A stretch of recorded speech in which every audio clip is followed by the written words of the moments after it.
Primeira carta de Paulo aos Tessalonicenses.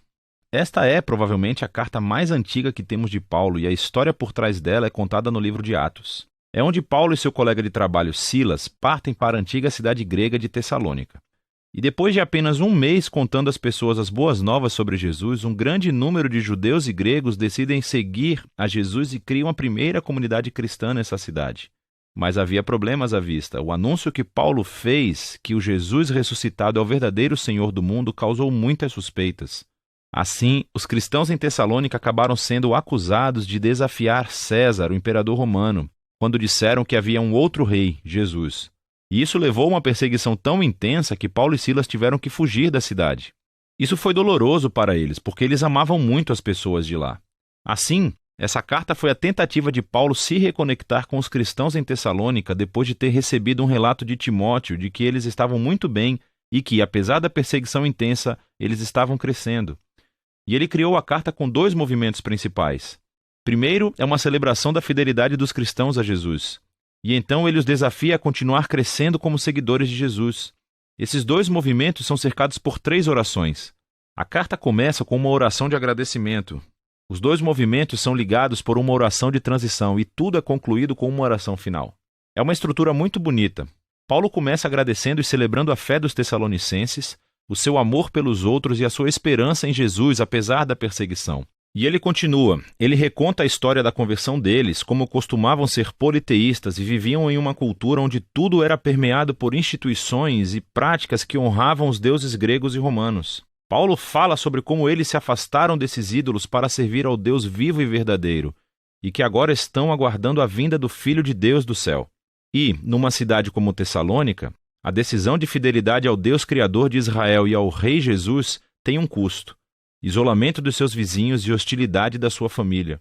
Mas para os tessalonicenses, o irresistível amor de Jesus que morreu por eles e a esperança que eles têm do seu retorno faz tudo valer a pena.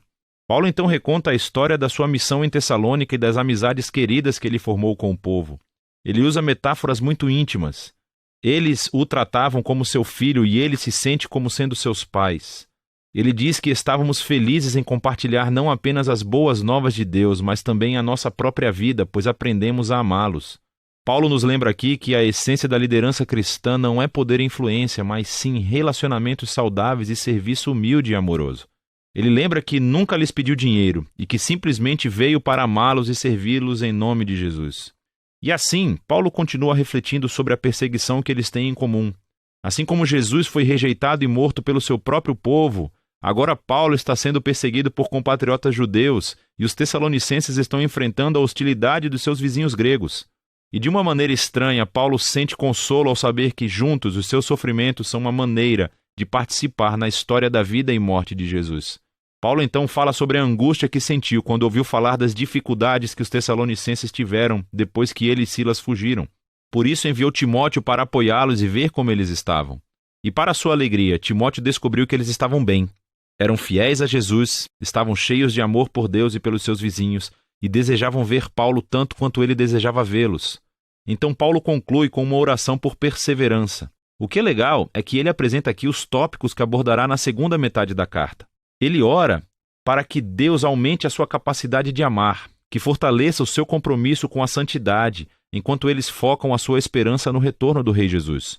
Então ele abre o segundo movimento da carta, desafiando-os a uma vida que seja consistente com os ensinamentos de Jesus. Isso significa, antes de tudo, um compromisso sério com a santidade e a pureza sexual. Em contraste com uma cultura promíscua e sexualmente destrutiva ao seu redor, eles devem seguir o ensinamento de Jesus sobre experimentar a beleza e o poder do sexo dentro do refúgio de um relacionamento comprometido com a aliança do casamento. Deus leva a sério a promiscuidade sexual, diz Paulo, porque isso desonra e destrói as pessoas e a sua dignidade.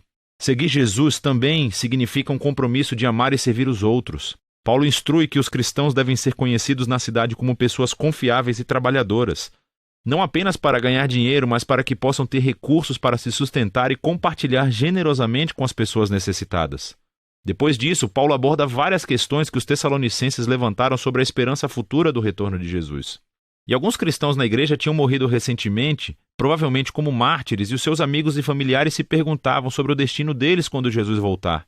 Assim, Paulo deixa claro que, apesar da sua dor e perda, nem mesmo a morte pode separar os cristãos do amor de Jesus. Quando ele retornar como rei, chamará os vivos e os mortos para si mesmo.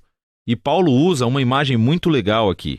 Ele usa uma linguagem que normalmente descreveria como uma cidade sujeita a César enviaria uma delegação para receber ou acolher sua chegada. Paulo então aplica essa imagem à chegada do rei Jesus.